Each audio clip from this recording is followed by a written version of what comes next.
A huge asteroid, several hundred feet across, is dashing towards Earth through the black nothingness of the cosmos. Ooh. Brace for the terrible news. There's a 72% chance it might hit Earth in 14 years, with potential impact zones being North America, Southern Europe, and North Africa, some of the most densely populated areas on the planet. Astronomers have been keeping a close eye on the space invader for a few months, but now it's moved too close to the Sun, and tracking it is impossible for the next 7 months. Of course, there's a 28% chance that it will miss our planet altogether. But what if it doesn't? Global devastation and destruction, that's what. Thousands of lives lost, billions and billions of dollars in damage, entire species wiped off the face of the Earth, ruined cities and towns, destroyed fields and forests. We're left wondering whether it's the future awaiting for us. Well, now you can breathe easy. That's just a hypothetical scenario created by NASA to prepare for a situation like this. The space agency has been thinking about this kind of disaster for years. Even cooler, they run what-if asteroid exercises every 2 years to get scientists, state agencies, and international experts on the same page. The last one occurred in April. Over 100 people took part in that event. During such asteroid drills, experts pretend that a giant space rock is heading our way. Then they work through all the tricky questions they can come up with, like how big is it? Where might it hit? What should we do?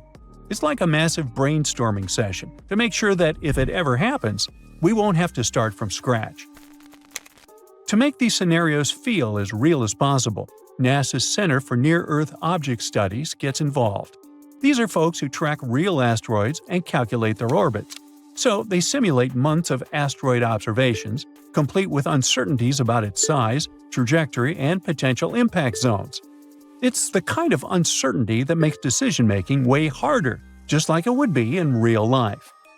Now, if an astronaut really was aiming at Earth, it wouldn't be just one country's problem. It would be everyone's. That's why this exercise brings in international experts. In April, it happened for the first time. They worked alongside U.S. agencies like NASA's Planetary Defense Coordination Office and FEMA to understand how the world might respond to such a crisis, since an asteroid impact would have dire consequences globally.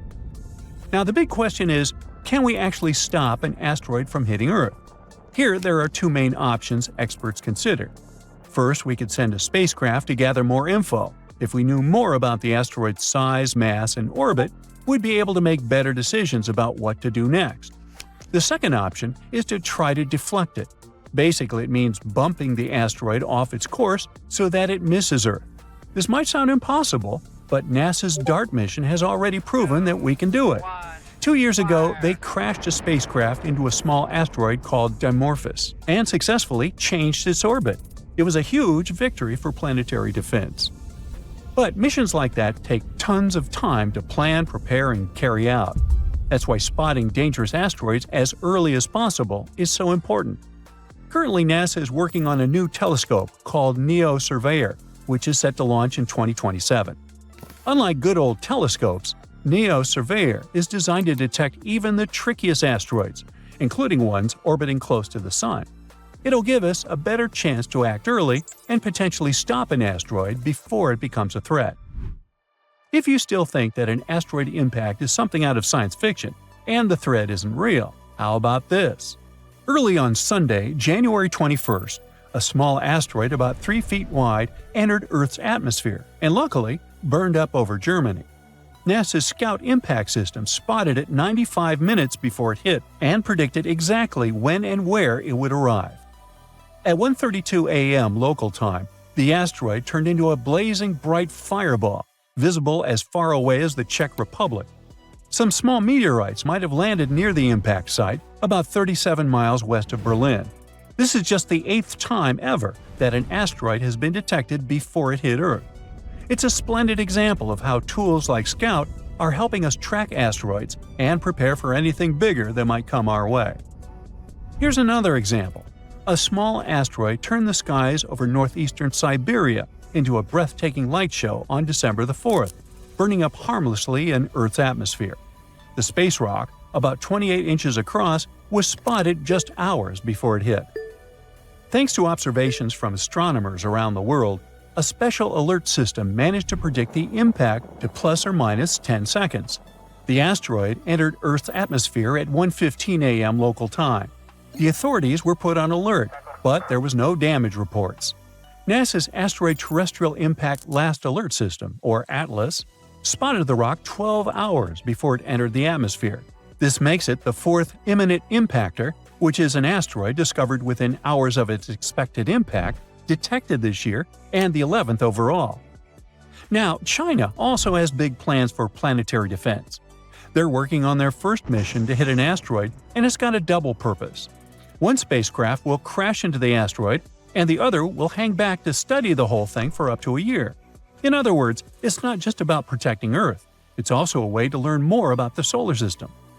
The target is an asteroid called 2015 XF261, which is a mouthful, and also about 100 feet wide. It flew by Earth recently on July 9, passing us at 31 million miles. True, it's pretty far away, but the space traveler was zooming by at a speed of 26,000 miles per hour, 30 times faster than the speed of sound. China is going to send a space probe to study the asteroid. They're hoping to learn more about its structure and composition, which could help us with future planetary defense missions. Then they plan to hit the asteroid with another spacecraft to test the impact, and the first space probe will stay there to observe the remains for up to a year. Timing is critical for this mission, and the asteroid offers some good opportunities in the next few years. Thus, in March and May of 2027, the asteroid will pass within 20 million miles of Earth. In April 2028, it'll get even closer. By that I mean 13 million miles away. A year later, in April 2029, the asteroid will end up just 4.2 million miles away, making it the best shot for a mission. Another decent chance will be April 2030. That's when the asteroid will pass our planet at 4.4 million miles. To give you some context, NASA's DART mission once targeted an asteroid 7 million miles away, and the trip took 10 months. So China's planners have to pick the right moment, depending on how long their spacecraft will need to get there. The mission is expected to start around 2027. At the same time, this won't be China's first attempt to target an asteroid. Back in 2023, they were planning a planetary defense test with a different asteroid, which is also about 100 feet wide. It's not clear why they switched to the current one, probably because the timing works better. Most asteroids are basically time capsules from 4.6 billion years ago, leftovers from when the solar system was just forming. Studying them could tell us a lot about how planets, including Earth, came to be. So, China's taking on something that combines planetary defense and pure space science. They're definitely making big moves in the space exploration game. So, how do you feel about cooking? Nah, pasta and burgers are overrated. How about something more exotic, or rather, more cosmic? So, the recipe is simple. Take a team of enthusiastic astronomers and add some old images from the James Webb Space Telescope. Stir really well, and you'll get a shocking number of tiny asteroids in the asteroid belt between Mars and Jupiter. Yummy! The highlight of this dish is the direction in which some of the asteroids are moving, because in their way, there's our poor planet. Are we doomed just because you decided to cook? Now, the asteroids I'm talking about are much smaller than the massive space rock that wiped out the dinosaurs, but they can still cause considerable damage. They range in size from as small as a bus to as big as a stadium. But even those small ones pack quite a punch. Let's look at a recent dramatic example. It happened on February 15, 2013. A small asteroid just tens of feet wide exploded in an airburst over Chelyabinsk in Siberia, releasing an insane amount of energy. Many people witnessed and recorded the event, and it gave scientists vital clues. New computer models helped scientists reconstruct the size, speed, and impact of the Chelyabinsk meteor. It was likely an asteroid, about the size of a 5-story building, exploding from 15 to 18 miles above Earth's surface with an enormous, incomparable force. The blast shattered 1 million windows and hurt over 1,000 people. Fortunately, it wasn't powerful enough to cause too much damage, but it gave us an idea about how dangerous an airburst can be. Now, an airburst occurs when an object explodes high in the atmosphere, never striking the ground, but releasing enough energy to devastate the area. But back to the small asteroids. The most dangerous thing about them is that they hit the Earth far more often than the larger ones, about 10,000 times more frequently. To make matters worse, their small size makes them harder to detect in advance, leaving little time for preparation if one is heading towards Earth. Now let's travel back in time. Uh-oh, dinosaurs, too far back. Ah, there we go. A team of astronomers is working on a special method to find small asteroids in telescope images that were originally taken to study distant stars. Using this method, they've looked through thousands of JWST images of a star system called TRAPPIST-1. It's located 40 light-years away and is one of the most studied systems outside our solar system. Now, while analyzing these images, they discovered 138 new asteroids in the main asteroid belt, plus 8 they already knew about. And guess what? Among the newly found asteroids, 6 seem to have been pushed into paths that could bring them closer to Earth. Who did it? Well, probably nearby planets. Are they holding a grudge against Earth? Interestingly, scientists thought they'd find just a few new asteroids, but the number was much higher than they expected. Yet, it's no wonder. Right now, they're exploring a part of space they didn't know much about before. Now, let's talk about the hero of the day, the James Webb Space Telescope. It's especially good at finding small asteroids because it can detect their heat. These asteroids give off infrared radiation, which is much easier to see than the faint sunlight that reflects off their surfaces. This technology allowed scientists to spot the smallest asteroids ever seen in the main asteroid belt. The asteroids they found are pieces left over from collisions between bigger space rocks. Finding them helps astronomers understand the history of the asteroid belt and improve methods for tracking small asteroids that could threaten Earth. The researchers are planning to use James Webb to observe other star systems for at least 500 hours. They expect this work to uncover thousands more small asteroids in the solar system. Other advanced telescopes, like the Vera C. Rubin Observatory in Chile, will also help. Starting in 2025, this observatory will use the world's largest digital camera to photograph the southern sky every night for at least 10 years. Each image will cover a huge area of the sky, about 40 times the size of the full moon. The observatory might find up to 2.5 million asteroids in just 6 months, almost doubling the number we know about. Recently, NASA has identified 2 small asteroids. They were supposed to pass near Earth on December 16, 2024. Luckily, neither posed any danger to our planet. The first asteroid was 71 feet wide, about the size of a large airplane, and was traveling at 10,800 miles per hour. The second asteroid was slightly smaller, 56 feet wide, but it traveled faster at 14,700 miles per hour. But hey, even though this time the danger is past, who knows what the future will bring? It may sound weird these days, but astronomers didn't really care much about small asteroids for a rather long time. They thought of them as just random space debris that got in the way of observing stars. Some even called them sky parasites. But now, the way we see these little space rocks has completely changed. You see, until recently, we could only spot really big asteroids, those over a mile wide. The smaller ones just blended into the background noise in telescope images. But then, a clever trick appeared where multiple images of the same part of the sky were combined, making those faint small objects finally stand out. The data from certain telescopes, along with the James Webb Space Telescope, helps us improve planetary defense. But there's more to it than just protecting our planet.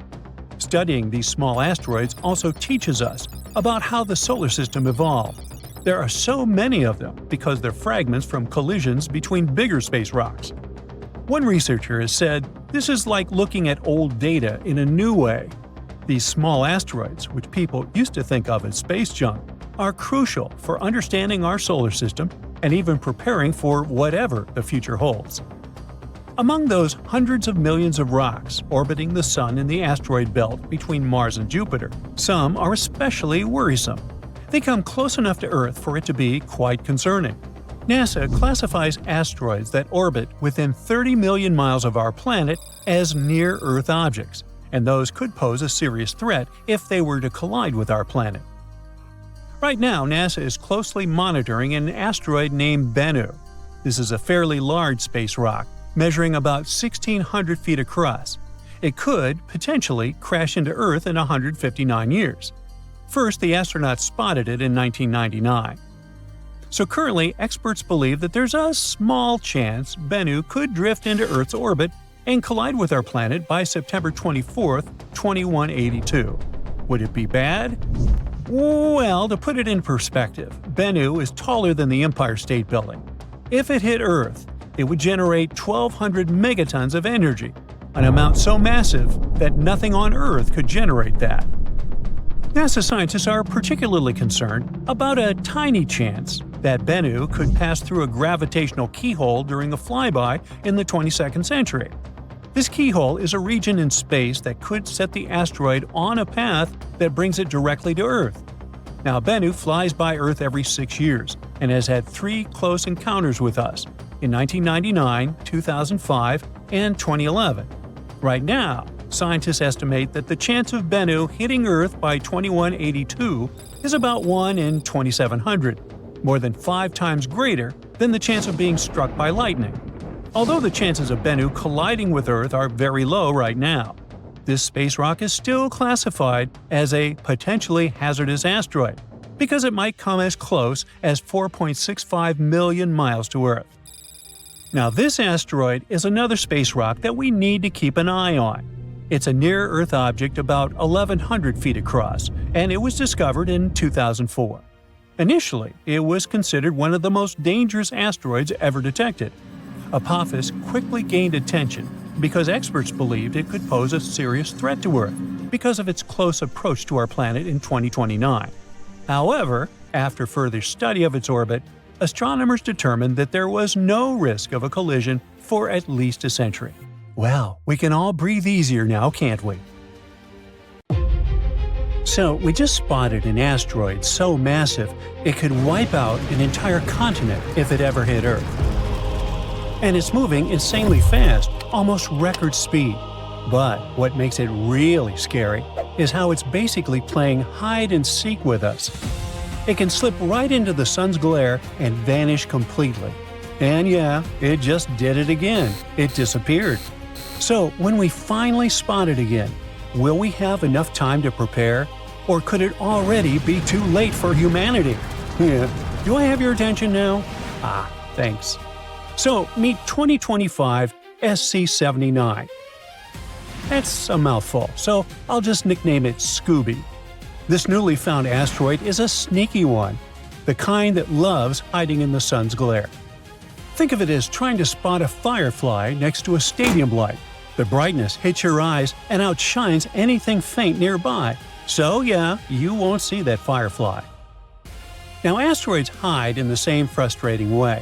When they end up close to the sun from our point of view on Earth, the glare overwhelms our telescopes, and the asteroid's dim, reflected light gets lost in it. That's why some asteroids can cruise along in the sun's direction and stay basically invisible to us. And scientists say the most dangerous asteroids, the ones that could wipe out a whole city, are the hardest to detect. That's why astronomers need to somehow dodge the sun's glare. One way they do it is by observing the sky during the short window of twilight. Right before sunrise or just after sunset. And that timing is a big deal, because it's the only way to catch some risky asteroid before it sneaks up on Earth. Scientists say that if one of these so-called twilight asteroids ever gets close to Earth, it could be a serious impact threat. And it was during one of these twilight observing sessions that scientists finally spotted this huge asteroid. It was September 27, 2025. Scott Shepard, an astronomer at a Washington-based institute, was scanning the sky, hunting for anything unusual in our solar system. And he had an incredible tool in his hands, the Dark Energy Camera, or DECAM, one of the most powerful sky survey cameras on Earth, built to spot faint objects across huge areas of the universe. At one point, he spotted a faint dot moving across the image, so he quickly aimed the high-tech camera at it, and things got more interesting. Its movement matched what astronomers expect from asteroids that orbit very close to the Sun. Then, follow-up observations with the Gemini and Magellan telescopes confirmed the discovery. Yes, this really was an asteroid, and there are two particularly curious things about it. First, it's fast, like really fast. In fact, it is the second fastest known asteroid orbit in the solar system. It loops around the Sun once every 128 days. For comparison, Mercury, the closest planet to the Sun, takes 88 days to go around once. Second, its orbit is super rare. This is only the second known object that stays completely inside Venus's orbit. That also puts it in one of the rarest asteroid groups out there, the Asteroids. These are asteroids whose orbits sit entirely inside Earth's orbit. Astronomers have found only a few of them so far, and Scooby is the 39th one in the list. The team of scientists also figured out that this asteroid is pretty big, measuring about 2,300 feet across. That's roughly the size of Merdeka 118, the second tallest building on Earth. If an asteroid this size ever slammed into Earth, it wouldn't just be bad, it would be catastrophic. We're talking about damage on a continental scale. It would blast a huge crater into the ground, then throw out a shockwave powerful enough to wipe out forests and wreck cities. Seismic waves would ripple through the crust, triggering widespread earthquakes around magnitude 7.4, and people could still feel them about 300 miles away from the strike. And that's not all.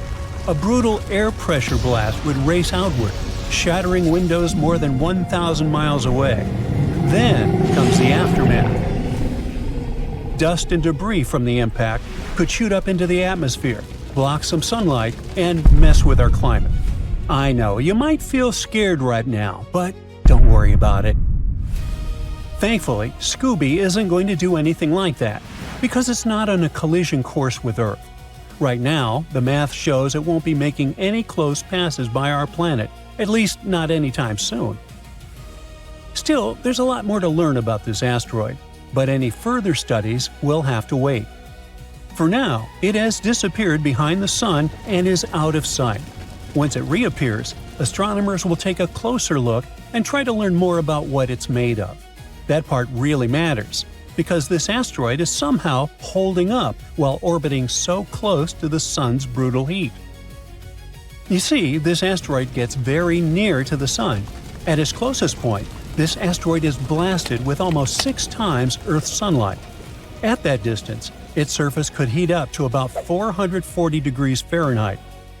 What scientists don't know yet is how a rock this big can get baked over and over again without falling apart.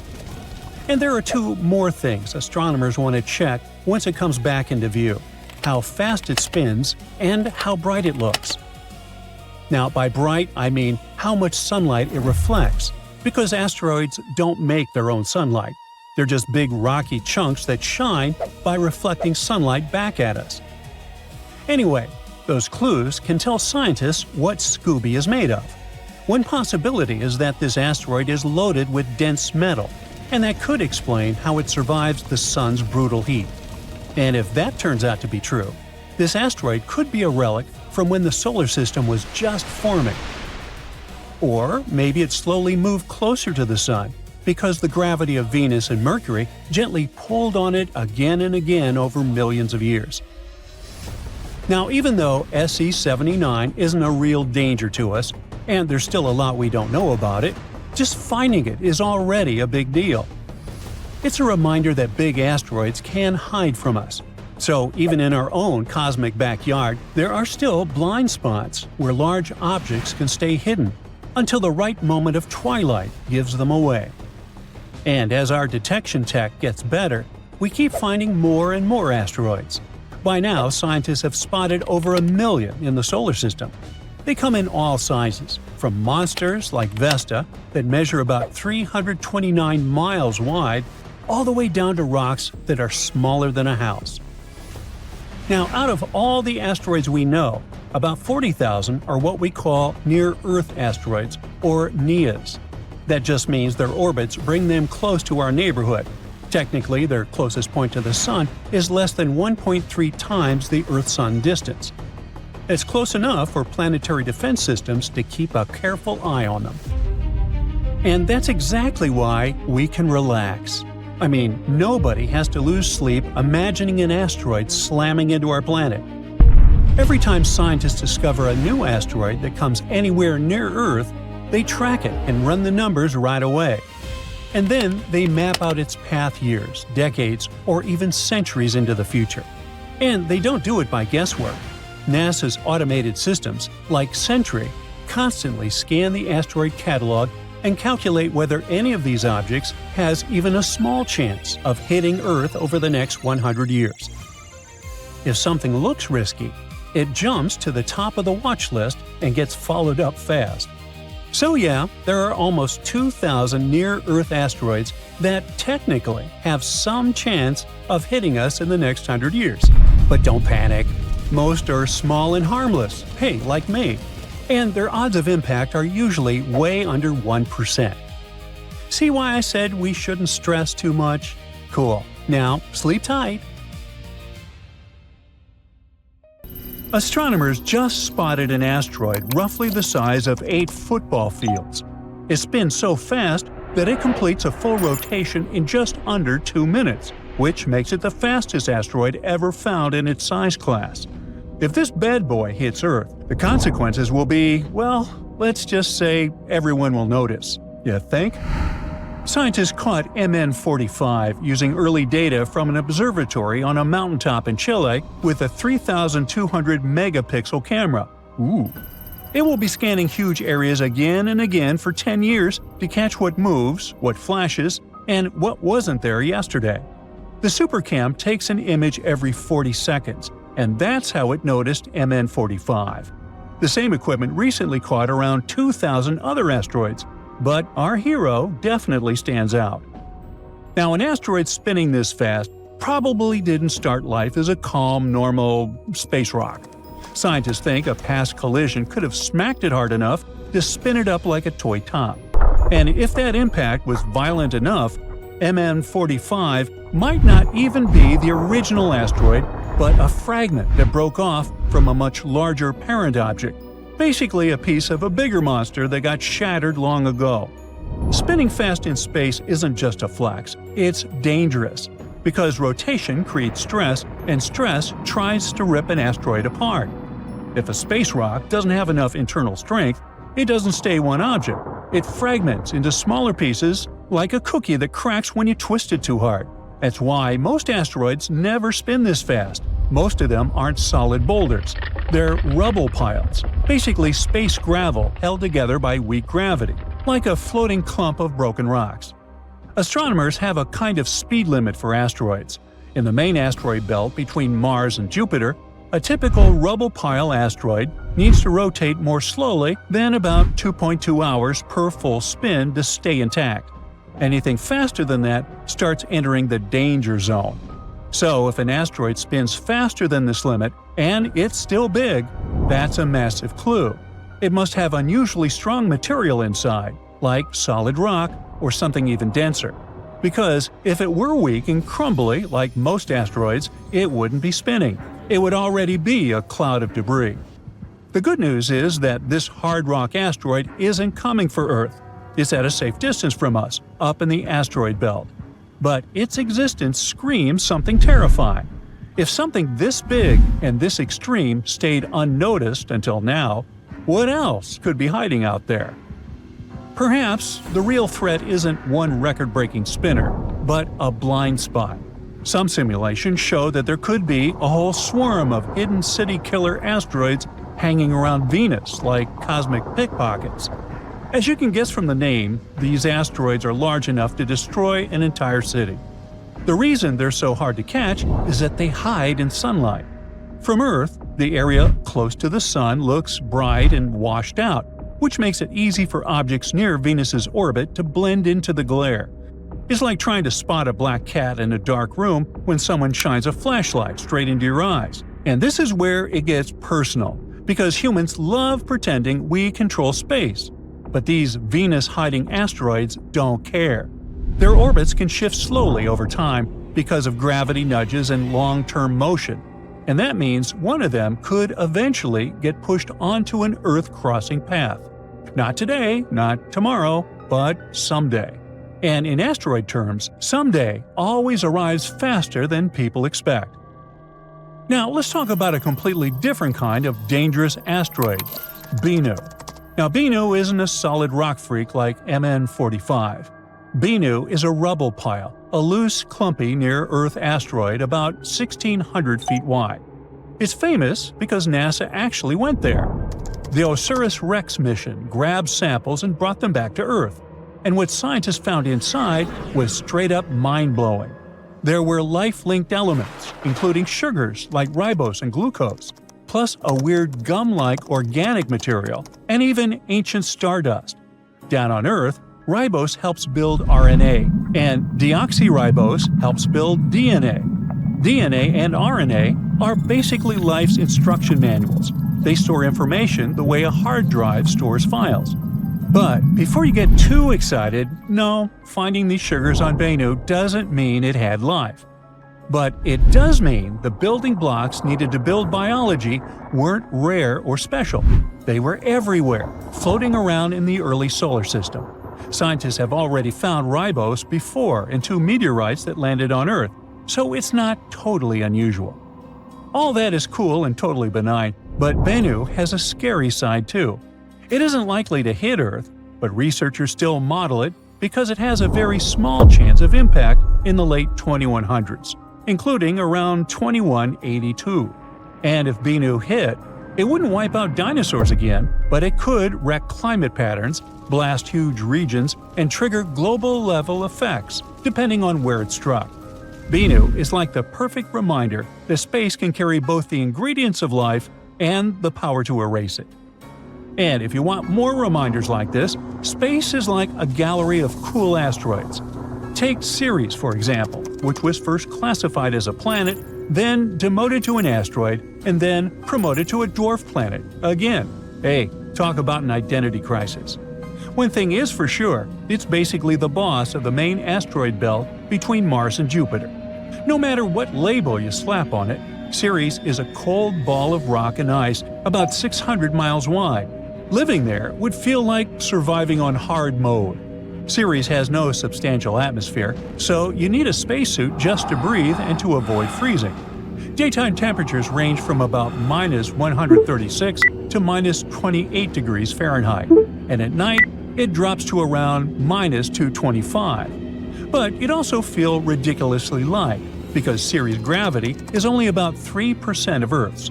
A 150-pound person would feel like 4.5 pounds there. Ceres is like a failed planet, leftover rubble from the solar system forming, a proto-planet that never fully grew up. NASA's Dawn spacecraft went to see it in 2015 and spotted bright white patches that look like headlights from some strange spaceships. The biggest one sat inside a massive crater. Scientists thought it might be exposed ice, but it turned out to be sodium carbonate, salty mineral leftovers from briny water that bubbled up and vanished into space.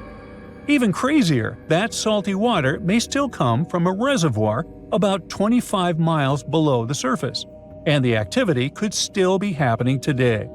Life seems unlikely there, but with water involved, it might have existed in the past. Now this guy, Tututus, another cool asteroid, has a weird double-lobed dumbbell shape. Instead of smooth spinning, it does this chaotic tumbling motion, like someone tossed a wrench into space and it never stopped flipping over. Scientists think part of the reason for this weird movement is that Tututus might be two bodies barely touching. That makes it unstable right away. Then gravity shows up and makes it worse. As Tututus travels through the solar system, the gravitational pull of Earth and even Jupiter can tug on it, messing with its rotation like invisible hands turning it at random. That's what makes it so unpredictable.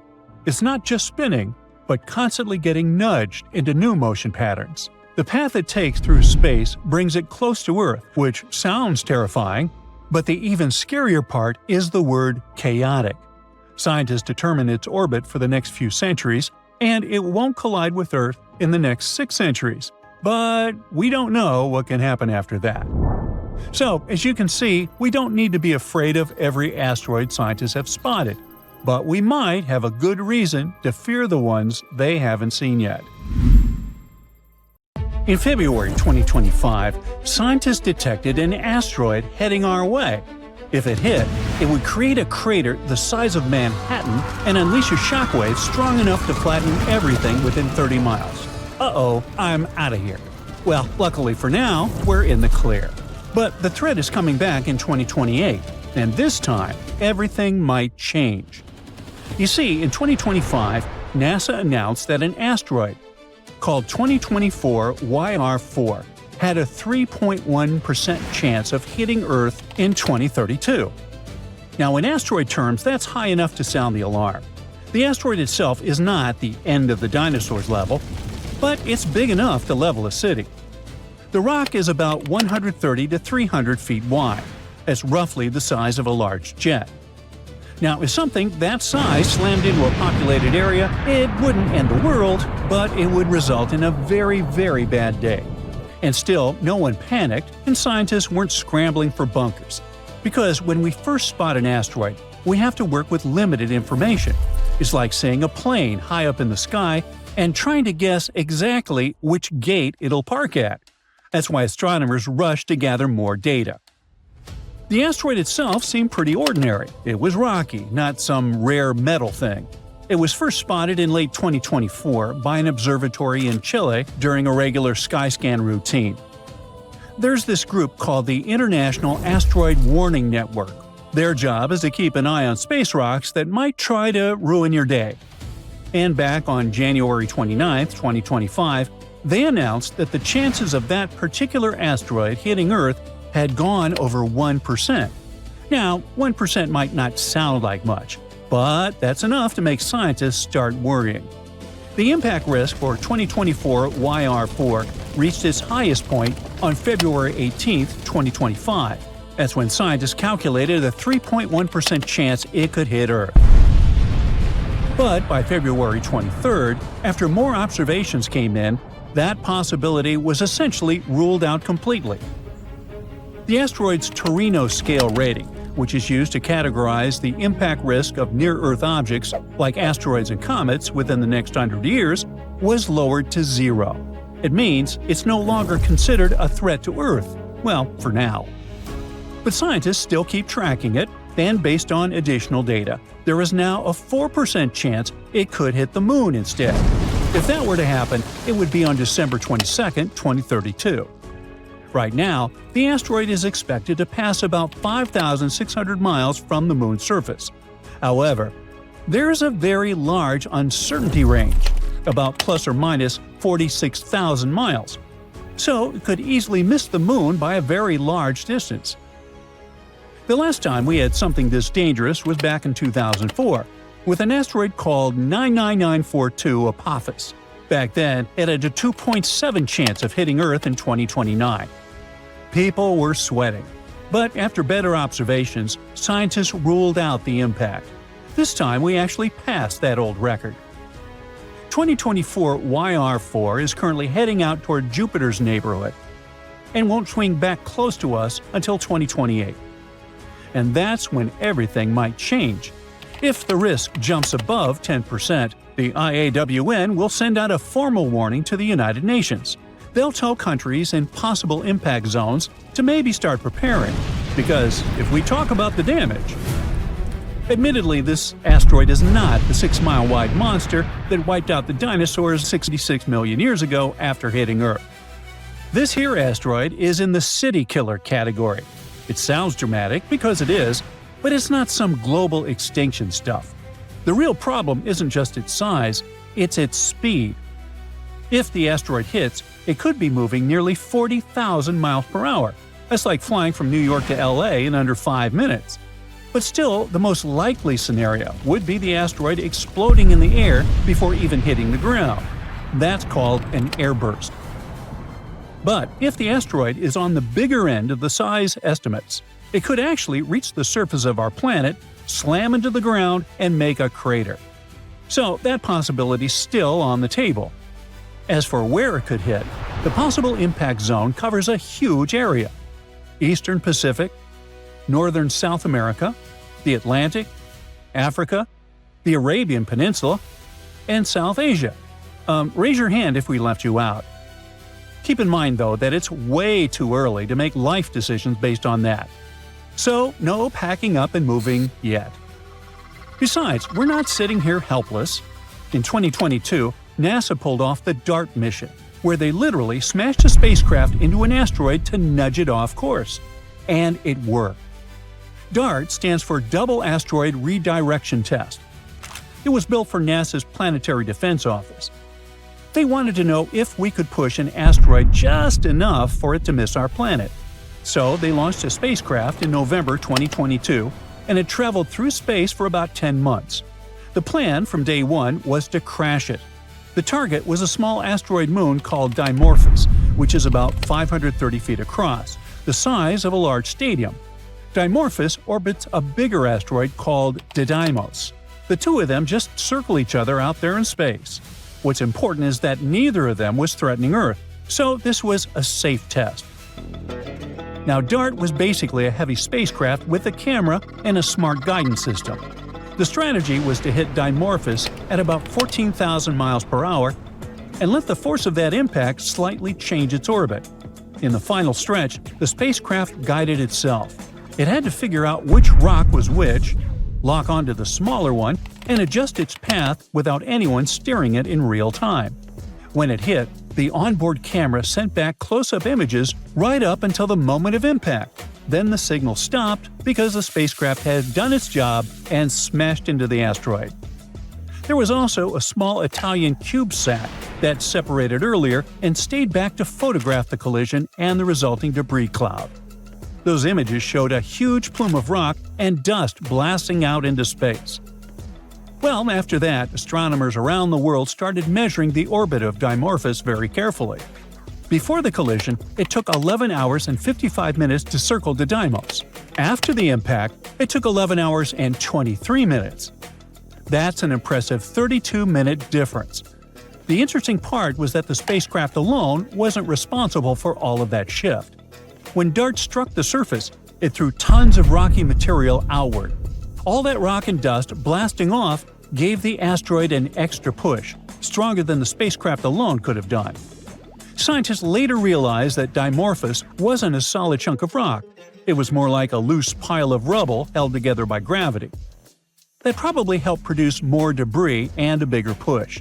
So if we ever face a denser, more solid asteroid, the same technique might not have the same exact effect.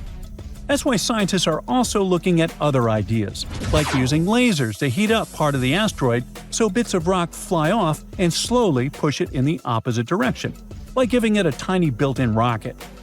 Or they could place a spacecraft close to the asteroid and use its gravity to slowly pull it off course, like a small tugboat guiding a huge ship. Or if things got really serious, use a nuclear blast as a last resort shove.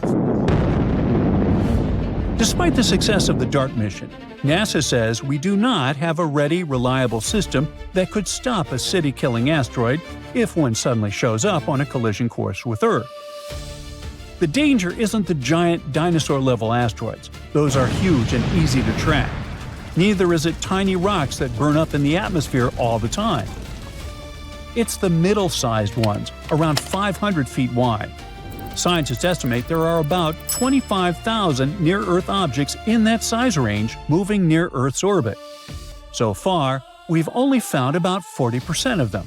That means most of them are still out there, and we don't know exactly where they are. The problem is they're dark. Most don't reflect much sunlight, so even powerful telescopes can miss them. To help fix that, NASA plans to launch a new space telescope called the Near-Earth Object Surveyor. Instead of looking for sunlight bouncing off asteroids, it'll look for heat. Even a dark asteroid absorbs sunlight and gives off heat, and that's easier to see in infrared. If an asteroid like Apophis hits Earth, we will be destroyed.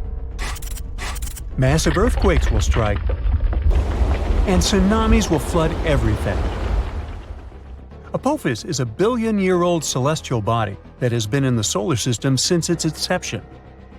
So you might be thinking, well, how likely is it that this giant space stone will collide with our planet in 2029? Well, let's find out, shall we? Apophis is a big, bad asteroid discovered in 2004 by the Kitt Peak National Observatory in Arizona.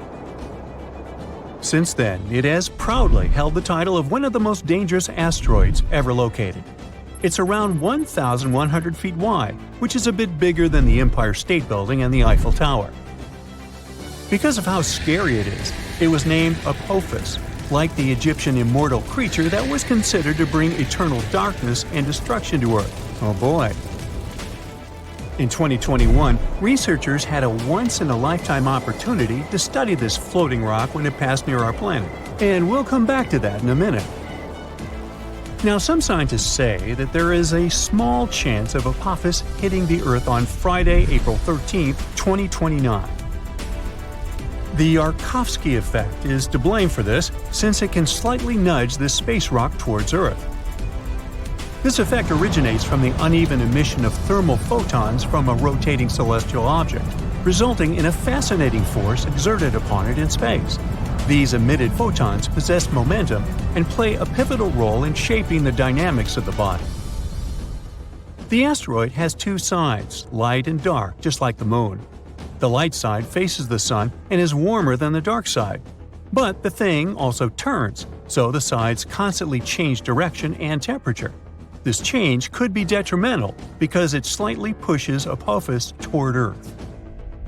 Unfortunately, nobody knows how the Yarkovsky effect will influence the asteroid's path.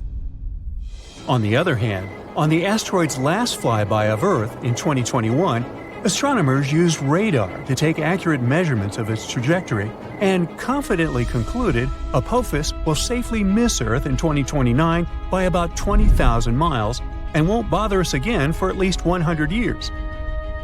Now, generally speaking, every 8,000 years, our planet is hit by a falling star that has similar dimensions to those of Apophis. The last time we were hit by a slightly smaller meteor was in 2013.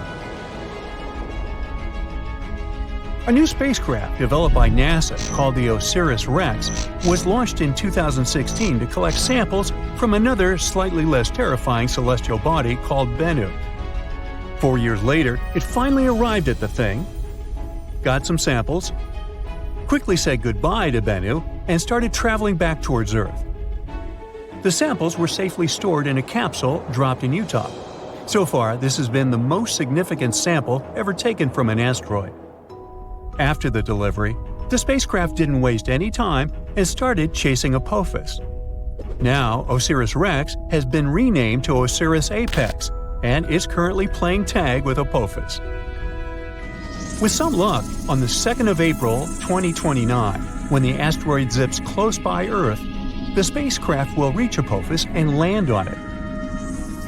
It will stay on Apophis for 18 months, collecting valuable information and taking thousands of pictures.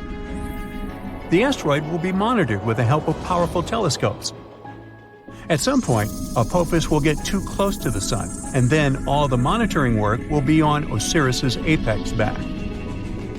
If you live in Europe, West Asia, or Africa, you're one of those lucky people who will have a once-in-a-lifetime opportunity to see Apophis with the unaided eye. It'll be visible in the sky in these regions in 2029, and those who have telescopes will be able to spot it once again in 2036. OSIRIS-APEX will experience some problems because the asteroid has a thick crust, and the spacecraft won't be able to collect data as easily as it did with Bennu. OSIRIS-APEX has a unique thruster that will blow all the dust from Apophis while landing. This will be a perfect chance to analyze the surface of the asteroid to see what it's made of. The craft will spend 1.5 years mapping the asteroid, trying to detect changes in its shape. All this research will show how the celestial body is likely to move so we can better design plans to protect Earth from such things. In 2025, NASA is also going to launch the mission Apophis Pathfinder, and it will be the first spaceship to ever touch this asteroid. It will land approximately a year after its launch. Also, NASA has proposed sending a swarm of tiny craft into space to help humanity develop effective protective tactics against asteroid strikes. We know that Apophis originated in the primary asteroid belt between Mars and Jupiter. In the past million years, this celestial body has changed its path because of the considerable influence of Jupiter's gravitation. Now it seems like it favors the Sun more, meaning this asteroid will come very close to Earth. That's why it's classified as a near-Earth celestial body. A lot of tests and research have been done to find a way to deal with asteroids.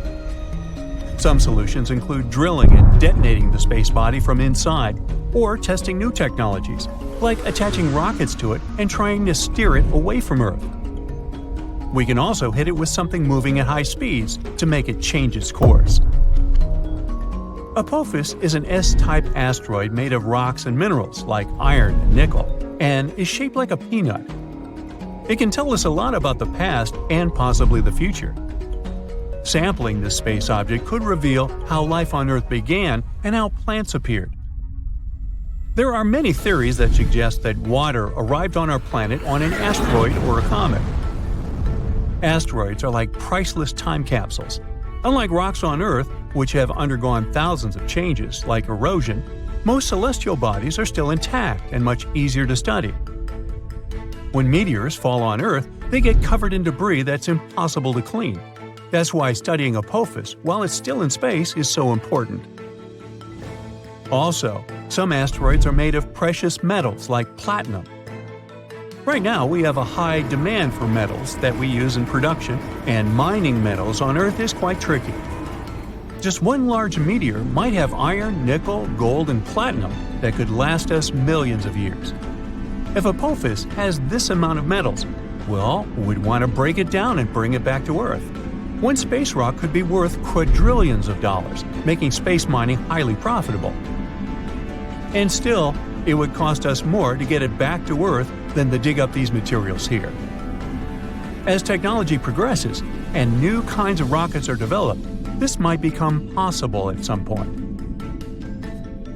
So, even though we're safe for the next 100 years from Apophis, you probably still want to see what would happen if something like it did impact. Come on, sure you do. Well, first let me tell you, you'll hear the sound of the collision and know what's happened even if you're miles away. You should leave your house or apartment immediately. Shortly after the impact, massive earthquakes will strike, and many tall buildings will fall. So, staying away from cities might be your best option if you have a choice. But don't escape by car. There will be massive traffic jams, and everyone will panic. Going on foot or by bike is your best option in this scenario. A prime way of transportation will be traveling by plane, so if you've always wanted to get that pilot license, now you've got a good excuse. If you have time, take along extra snacks and water, and an extra pair of socks. It's nice to live by the ocean or the sea, but in this scenario, it's the worst place to be, because giant tsunami waves will hit coastlines after the impact. If you live far away from the impact area, the tsunami might take 30 hours to arrive. You'll have a bit of time to prepare. Hundreds of millions of rocks orbit the Sun within the asteroid belt between Mars and Jupiter, but only some of them come relatively close to Earth. NASA classifies asteroids orbiting within 30 million miles of our planet as near-Earth objects, and inside this group, there are particularly worrisome objects.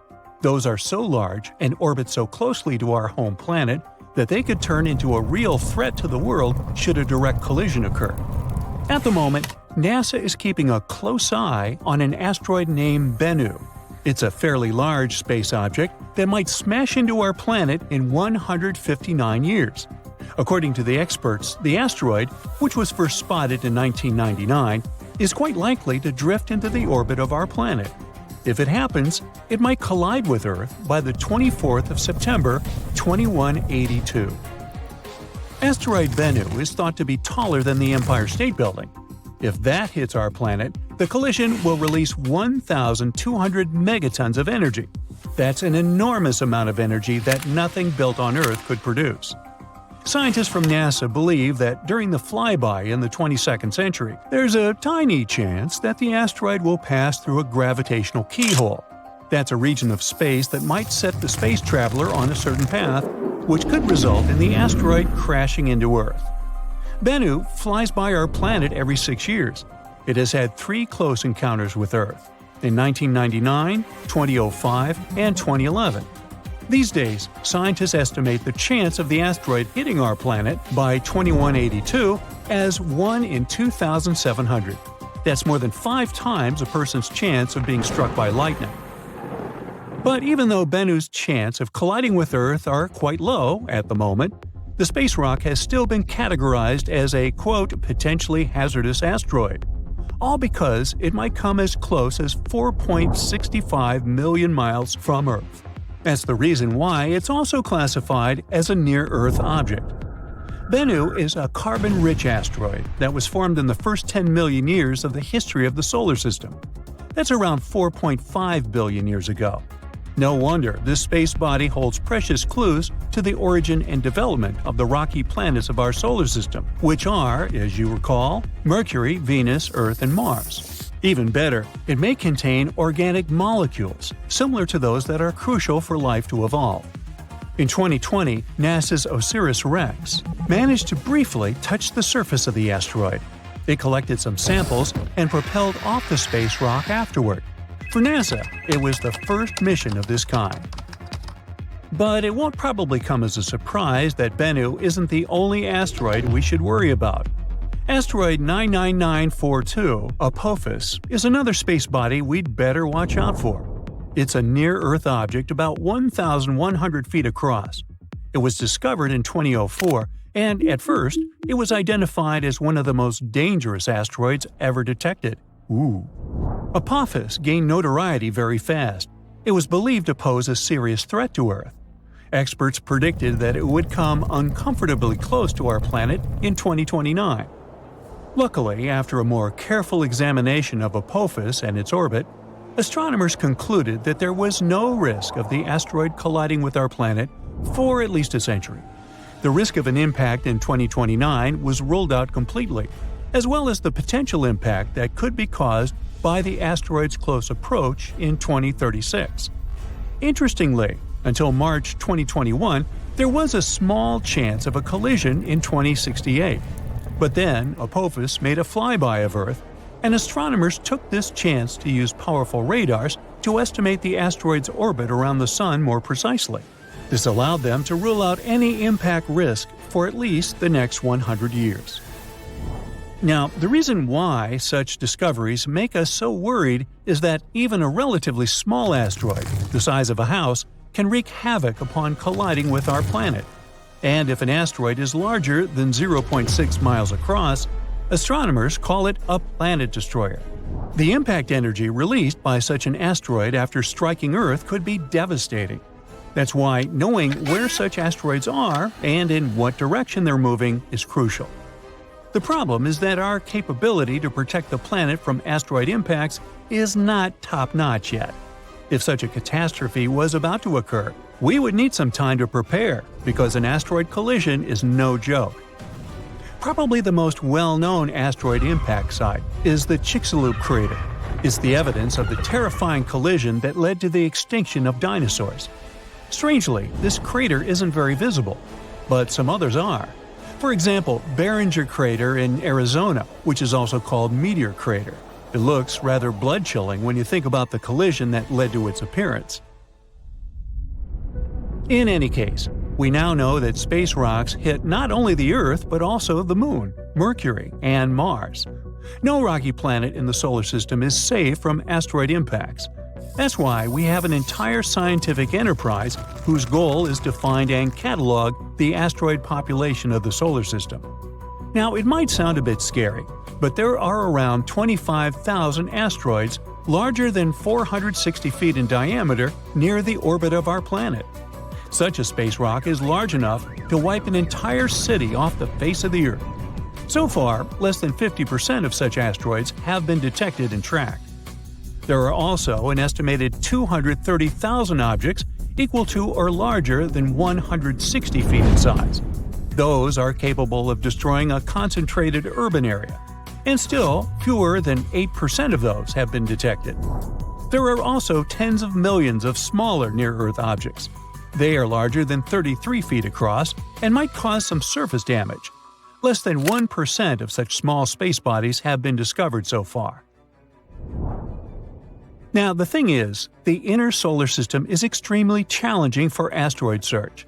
Each night, there are only two 10-minute windows when astronomers can observe the region, all because the sun's glare creates a very bright background glow.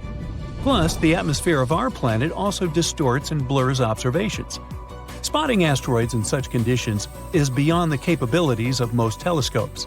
A unique instrument is needed to fulfill this task, and the tool of choice is the Dark Energy Camera at Cerro Tololo Inter-American Observatory in Chile.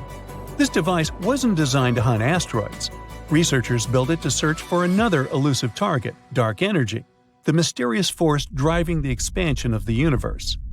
The DEC is supposed to observe hundreds of millions of galaxies.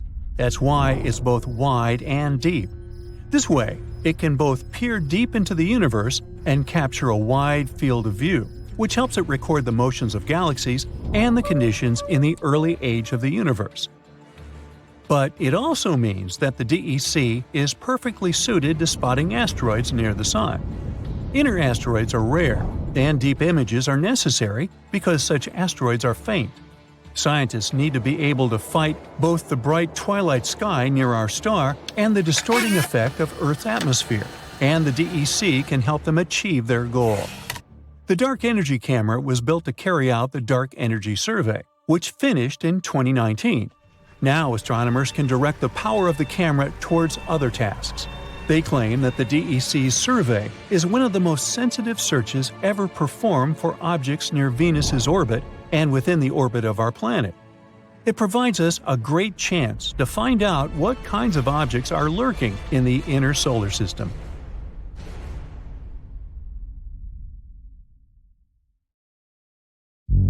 Asteroids aren't as rare on our planet as we may think. About 17,000 of them visit us every year. You've probably seen at least one in your life. For example, if you've seen a shooting star. They leave these bright tails behind them as they pass through Earth's atmosphere. Of course, they only look beautiful in the sky. If they reach the ground, the consequences would be catastrophic. Luckily for us, most of them explode 30 to 50 miles above the surface. Their mass is too small for them to withstand such a journey to the end, so most of them remain harmless to us. But we shouldn't underestimate them. Let's start with the smallest ones. 1 to 3 foot high asteroids are about the size of a person. They're too small to cause any real damage. Most often they explode in the atmosphere without even reaching its lower layers. But at the same time, they splash up tons of energy over the surface every time. 13 to 15 foot asteroids, the height of giraffes and mammoths. These larger meteorites come to us less often, once a year and a half. Like the previous ones, they, fortunately, don't pose a serious threat, but they splash out much more energy. 30 feet, the height of a 3 to 4 story building. They visit us once every 10 years, and now we're talking seriously. It throws out a wave that could demolish an entire city. I think you understand how catastrophic the consequences would be if this asteroid touched Earth. 65 feet, multi-story building. They like to visit Earth once every 60 to 70 years. Good news, it explodes at 12 miles above the ground. Its released energy could destroy an entire region if it touched the ground. Bad news, such an asteroid has already visited us recently, and the consequences were pretty rough. It all happened in a city called Chelyabinsk. On February 15, 2013, at about 9:20 a.m. local time, the giant slowed down in the Earth's atmosphere and then broke up into small pieces at 14.5 miles above the Earth. These pieces then flew in different directions. It shattered the windows all over the city and damaged many buildings, including people's houses, schools, and others. It took a while to repair everything, and the scale of this destruction was quite serious. As a result, there were 1,615 injured. But fortunately, no casualties. At least we're safe for the time being. The next such asteroid may come to us only in the 2070s or 80s, and no one knows where exactly it wants to land. Now let's move on. 300 feet. This is the height of the Statue of Liberty together with the pedestal. Such a giant can be seen every 4,500 years, and this is the first asteroid on our list that may literally crash into Earth.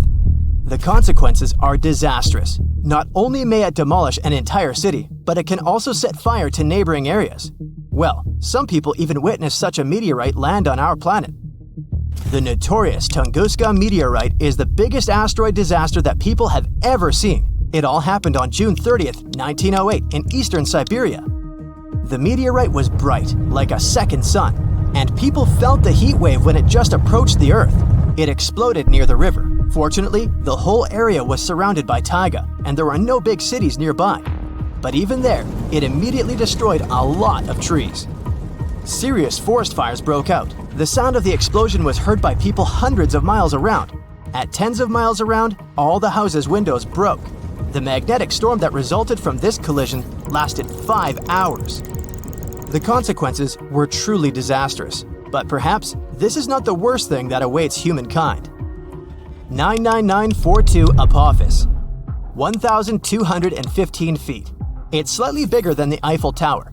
This meteorite, as scientists discovered in 2013, will be our next guest. Collisions of such force occur in about 100,000 years, and this one is gradually approaching. The force of such an explosion is equal to the force of the catastrophic eruption of the Krakatoa volcano in 1883. This eruption is considered one of the most destructive in history. It caused a terrible tsunami. 165 cities and settlements were completely destroyed, and another 132 were seriously damaged. People all around the globe could feel the consequences of this eruption, at least to some degree. Such an asteroid could leave a 3.5-mile crater, and this is one we'll face in the distant future. But calm down, no need to panic yet. By 2070, the meteorite will be almost 174 million miles away from us. It still has a very long journey ahead of it, so we're safe for at least 100 years, or even more. Besides, our planet has survived something even worse. 3,280 feet. This is higher than the tallest tower in the world, the Dubai Burj Khalifa Tower. Such collisions occur once every 500,000 years. We're not sure when such a collision occurred the last time. 70% of our planet is covered with water. If such meteorites fell into the ocean, it would be extremely difficult to find their traces. But we can assume the possible consequences. The wave would have swept across the entire hemisphere. The crater would be about 9 miles in diameter, and that would be a complete disaster. The last event of such a force happened 26 to 28 million years ago. It was an eruption of the supervolcano La Garita, which is located in the southwest of Colorado, USA. It was one of the most powerful known supervolcanic phenomena in history. During this monstrous eruption, a significant part of the current state of Colorado was destroyed. Scientists are still not sure how far the ashes have spread, but there was an even bigger meteorite in the history of mankind. The consequences of that impact were irreversible for an entire species of animals. I think you know what I'm talking about. Chicxulub meteorite, the thing that wiped the dinosaurs off the face of the Earth. This happened about 66 million years ago. These collisions in general happen about every 500 million years. The height of the Chicxulub meteorite was 12.4 miles. It's so high that when it touched the ground, it could reach the stratosphere. Even looking at the 124-mile diameter crater left by this meteorite, you can understand how huge it was. When it collided with the Earth, millions of tons of energy were released. This is an unimaginable disaster. It fell at a very steep angle, creating a giant cloud of dust and chemicals that spread around the world. This dust had a very thin layer, but also a mass of 50 trillion tons. The shockwave swept across the entire planet. It caused several earthquakes. Volcanoes began to erupt actively. Forest fires broke out everywhere, all over the world. The amount of soot and carbon dioxide released into the atmosphere is invaluable. The Earth was closed from the sun for several days. Darkness reigned all over the planet. Planets couldn't produce enough oxygen, so there was nothing to breathe. The temperature on the continents and in the oceans dropped by an average of 50 to 90 degrees Fahrenheit. Sounds horrific, doesn't it? And of course, it caused one of the greatest extinctions in the history of the Earth's biosphere. Amazingly, the Earth was able to recover after such a catastrophe. This event became the boundary between the Mesozoic and the Cenozoic eras. So now, those who wondered, how could a small meteorite destroy all the dinosaurs, probably understand the answer. Perhaps the largest collision in the history of our entire planet was not a collision with a meteorite, but with an entire planet. This happened many, many billions of years ago. Theia, as this hypothetical dwarf planet was called, crashed into our Earth, releasing an incommensurable amount of energy, just quadrillions of fuel. The Earth then instantly turned into a giant fire, and it was this collision that led to the creation of the Moon. All that sounds terrifying, I know, so let's just hope that you and I will never see anything like this. Ah yes, February 14th, 2000. Just a regular Valentine's Day, some flowers and some candy, the beginning of the new millennium, and a good day to make history. Near Shoemaker, which stands for Near-Earth Asteroid Rendezvous spacecraft, launched in 1996, finally got a date with Asteroid 433 Eros. It wasn't about swiping right, but going around Eros and completing the first soft landing on an asteroid ever. Near almost didn't make it there, because an engine misfire from 1998 brought it into the wrong trajectory and it missed the target. Yet, engineers decided to let Near do the circle around the Sun for one more year, and it eventually made it. Near Shoemaker was created to find, target, and stalk some smaller space objects for around a year and collect important data about them. This spacecraft got more than 160,000 pictures of the asteroid's surface, which helped with research in the years to come. Before then, some scientists took asteroids for just some random flying piles. Asteroid 433 Eros is indeed the smallest body in our solar system that got its own spacecraft orbiting it. At first sight, this asteroid seems like any other ordinary rock coming from space. Potato-shaped, rotating every 5.5 hours, the size of 2 Manhattans. For comparison, the biggest asteroid discovered is 383 miles across, while the smallest one is around 6 feet wide. Asteroids are actually some kind of leftovers that remain from the early stages of the solar system. The Sun, as we know it, began to get its shape when compressed gases and atoms started blending into a protostar. Smaller grains of debris and dust around the Sun formed into rocks, and as they were crashing into each other, ta-da! They formed even bigger ones. Objects that survive this chaotic and messy party are something we know today as planets and moons. Smaller bodies that couldn't get the status of a planet are called asteroids. They're too small to have any atmosphere, and their gravity isn't strong enough to shape them into a sphere, so they don't have conditions to support life. Most of them end up somewhere in between the orbits of Jupiter and Mars, and simply pass us by at a safe distance, but not Eros. It became the first of near-Earth asteroids, or NEAs. Since 1975, the closest Eros got to Earth was in 2012, around 16.5 million miles away, which makes it about 70 times the average distance to the Moon. It was discovered in 1898 and named after the Greek deity of love. You know, Eros, the arrows that he uses to make people fall in love with each other, the mess he makes with broken hearts. Yup, in Greek mythology, they call him Cupid. Among many other fascinating space discoveries is nuclear pasta. Not like one my grandma makes, true, but not that bad either. The recipe says you should 1.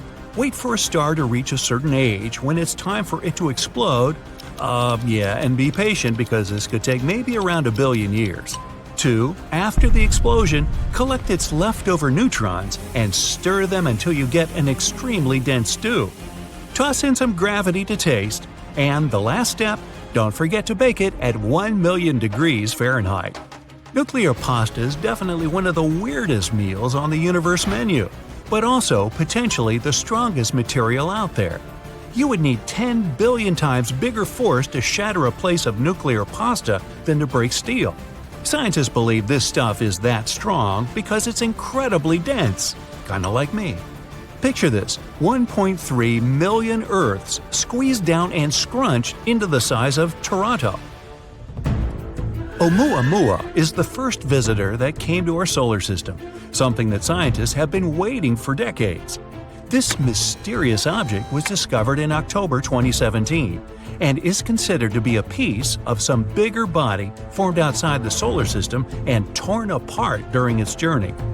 Oumuamua, which means scout in Hawaiian, is an elongated body that resembles a big space cucumber, definitely something unseen before. It has non-gravitational acceleration, and no one actually knows how it moves since there are no visible tails or any outgassing signs. Tabby's star is sure among the most mysterious in the universe. It's 1,000 light-years away, 50% larger, and a lot hotter than the Sun. In 2015, scientists noted that Tabby's star's brightness would dim down by as much as 22%. Big clouds of dust could be guilty of that, but this star is too old to have something like that. It's still not clear what could be causing this massive dimming.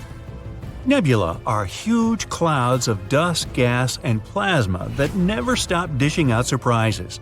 They can change and take almost any shape: a fried egg, a space head, a diamond ring. A red square nebula is one of the most fascinating space objects. There is no explanation of how and where it came from. It's just a glowing and almost perfectly symmetric box in the middle of nowhere. Around 210 light-years away from Earth, there's the constellation called Lyra. That's where the Kepler-37 system is. Kepler-37b is the smallest planet in it, with under 1/3 of the Earth's mass. It's just a little bit bigger than the Moon. Scientists believe this is an airless and rocky planet similar to Mercury. Moving to Sagittarius B2, one of the biggest molecular clouds of dust and gas in our galaxy. It's located around 25,000 light-years from Earth and close to the center of the Milky Way galaxy. Research has shown it contains more than 50 different molecules, and one is sugary stuff that tastes similar to raspberries. Discovering tasty planets. Space is getting better and better. Fermi bubbles are two mysterious gigantic blobs made of cosmic rays, gas, and dust found in 2010. They hang around the central black hole of our galaxy, one on either side.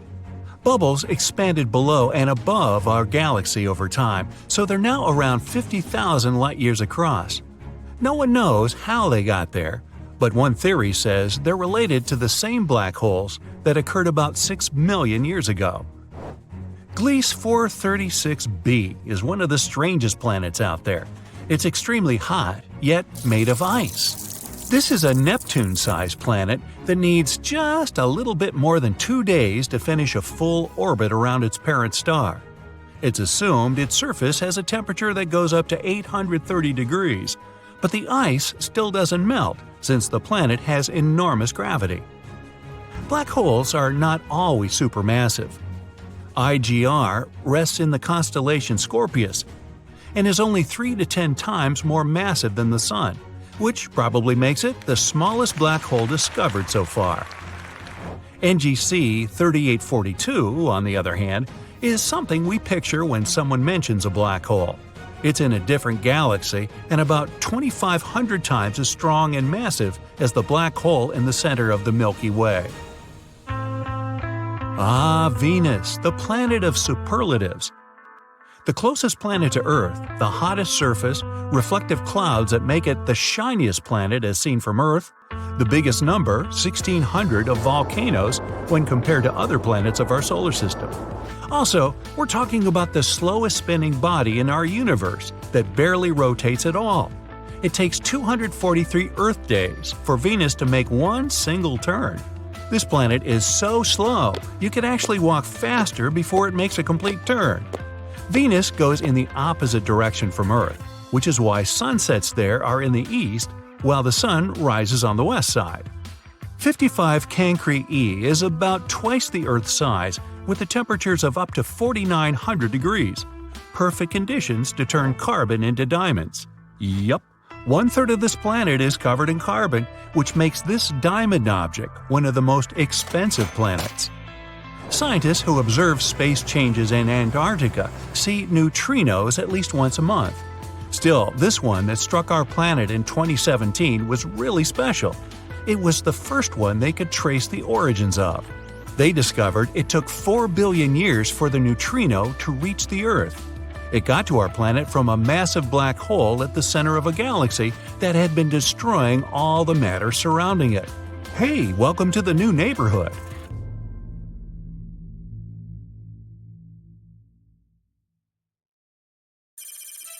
In 2022, we deliberately destroyed a multi-million-dollar mansion by smashing a spaceship into an asteroid called Dimorphos, just to see if we could nudge it off course. And now, in late 2026, another spacecraft is arriving there to check out the huge crater we left behind, and the future of our planet kinda depends on this mission. How come? Let's figure it out. First things first, let's figure out what the DART mission was and how it did its magic. DART stands for Double Asteroid Redirection Test. It was a mission built for NASA's Planetary Defense Program. Sounds like something from Star Wars. The idea was simple but important. If an asteroid were ever heading toward Earth, could we nudge it just enough so it would miss our planet? It's like with a rolling ball. A small tap can change its path so it moves past you instead. Scientists wanted to see if the same idea could work with asteroids. So NASA launched the DART spacecraft in November 2021. It spent about 10 months traveling through space before it reached its target, which was a small asteroid called Dimorphos. It was about 530 feet across, roughly the size of a large sports stadium. It orbited a bigger asteroid named Didymos. Neither of those asteroids was dangerous to Earth. That's why scientists chose them. It meant they could run this one-of-a-kind experiment safely. No need to worry about accidentally sending a real threat our way. The DART spacecraft itself was pretty simple. It was something like a heavy box with solar panels, a camera, and a smart navigation system. The plan was to slam it into Dimorphos at an insane speed of 14,000 miles per hour. That's fast enough to travel from New York to Los Angeles in about 10 minutes. But hitting a small rock in space isn't easy, especially at such a high speed. In the final hours of the mission, the spacecraft had to guide itself because signals from Earth took too long to travel back and forth. The probe used its camera and software to figure out which asteroid was the big one and which one was small. Then it locked onto Dimorphos and adjusted its path automatically. As the spacecraft rushed closer and closer, the camera kept sending images back to Earth. Scientists watched the asteroid grow larger until suddenly the transmission stopped. That was when DART smashed into the surface. Luckily, there was also a small Italian mini-satellite traveling with DART. Earlier in the mission, it separated and stayed at a safer distance. When the impact happened, this little spacecraft photographed the immediate aftermath of the collision and the resulting debris cloud. A huge plume of dust and rock blasted into space, stretching thousands of miles away from the asteroid, like a cosmic smoke trail. After the crash, astronomers around the world started measuring Dimorphos. Before the impact, it took 11 hours and 55 minutes for the asteroid to circle Didymos once. After the collision, that time changed. Now, the orbit took 11 hours and 23 minutes. This difference of 32 minutes is actually a big shift for an asteroid orbit. It meant the experiment had worked. But there was one catch. The spacecraft wasn't the only thing that pushed the asteroid. When DART slammed into the surface, it blasted a huge amount of rock and dust into space. All that material flew away, acting like the exhaust from a rocket engine. It gave the asteroid an extra shove, and that shove was much stronger than the spacecraft alone could have caused. Besides, soon, scientists realized something else. Dimorphos probably wasn't one solid rock. It was more like a loose pile of rubble with lots of smaller rocks and dust clumped together by gravity. Imagine a floating gravel pile instead of a single giant boulder. Ah, now you get it. So, because the asteroid was kinda loose, the impact kicked up much more debris than the researchers expected, and it resulted in a stronger push. The problem is, that might mean that another asteroid will behave differently. And if we ever have to deal with a solid, dense asteroid, the same trick might not work again. That's why scientists want to find out what really happened to Dimorphos after the crash. We know the asteroid's orbit changed, but we don't understand yet how the impact changed its surface or what the inside of the asteroid looks like. That's why we had to send a follow-up mission. The European Space Agency launched the spacecraft Hera, named after the Greek deity of marriage, to take a closer look. Hera is supposed to fly to Dimorphos and study the asteroid in detail. The spacecraft will map the crater left by the collision, measure the asteroid's new orbit, and study how the surface changed when DART slammed into it. It will also try to learn what's beneath the surface of that space rock. It'll go like this. Once Hera arrives, it won't just fly past the asteroids. Instead, it will orbit the system for several months, studying it from up close. It'll measure the crater and map the surface in detail. This way, scientists will be able to figure out exactly how the impact changed the asteroid. Hera won't be working alone. About 6 weeks after arriving, the spacecraft will release 2 tiny helper satellites called Milani and Juventus. These small spacecraft are known as CubeSats, mini satellites about the size of a shoebox. One will study the chemical makeup of the asteroid's surface, helping scientists understand what the rock is made of. The other will look beneath the surface, using special instruments to learn what the inside of the asteroid is like. Hera is a part of our first mission to closely study a binary asteroid system. Such systems are still a bit of a mystery to scientists, even though they make up about 15% of near-Earth asteroids. While it's there, Hera will also help researchers test several new technologies. For example, it'll use autonomous navigation. That means it can guide itself around the asteroid without constant instructions from Earth. Kind of like how self-driving cars navigate roads here on Earth. Hera will give scientists a clearer picture of how asteroids behave in a crash. That way, next time we try to push one off course, we'll know exactly what to expect. By the way, DART and Hera were designed together from the beginning as part of an international project called the Asteroid Impact Deflection Assessment. Missions like DART and Hera are helping scientists learn how to protect Earth if a dangerous asteroid is ever discovered in the future. Because, according to NASA, we still don't have a fully ready and reliable system that could stop a city-killing asteroid. The thing is, the biggest asteroids, the kind that wiped out dinosaurs, actually aren't our main worry. They're enormous and, therefore, much easier to spot and track with telescopes. Scientists would almost certainly see them coming many years in advance. Tiny space rocks aren't a problem either. Small pieces of debris enter Earth's atmosphere all the time, and most of them simply burn up in the sky before they ever reach the ground. The real threat is medium-sized asteroids, about 500 feet wide. That's around the size of a large skyscraper, or several football fields laid end-to-end. An asteroid that size could destroy an entire city if it hit Earth. Scientists believe there may be about 25,000 near-Earth objects of this size moving around the Sun on paths that pass close to Earth's orbit. But so far, we've only discovered about 40% of them. That means most of them are still out there, and we don't know exactly where they are. Many of them are extremely dark and reflect little sunlight. That's why even powerful telescopes can sometimes miss them. No wonder experts are exploring different ideas for planetary defense. One option is using powerful lasers. The laser could heat part of the asteroid's surface until bits of rock start flying off into space. Those escaping particles would act like tiny rocket exhaust, slowly pushing the asteroid in the opposite direction. Another idea is something called a gravity tractor. A spacecraft would park near the asteroid and hover there for a long time. Its gravity would pull on the asteroid, slowly tugging it off course. It's like a small tugboat guiding a massive cargo ship.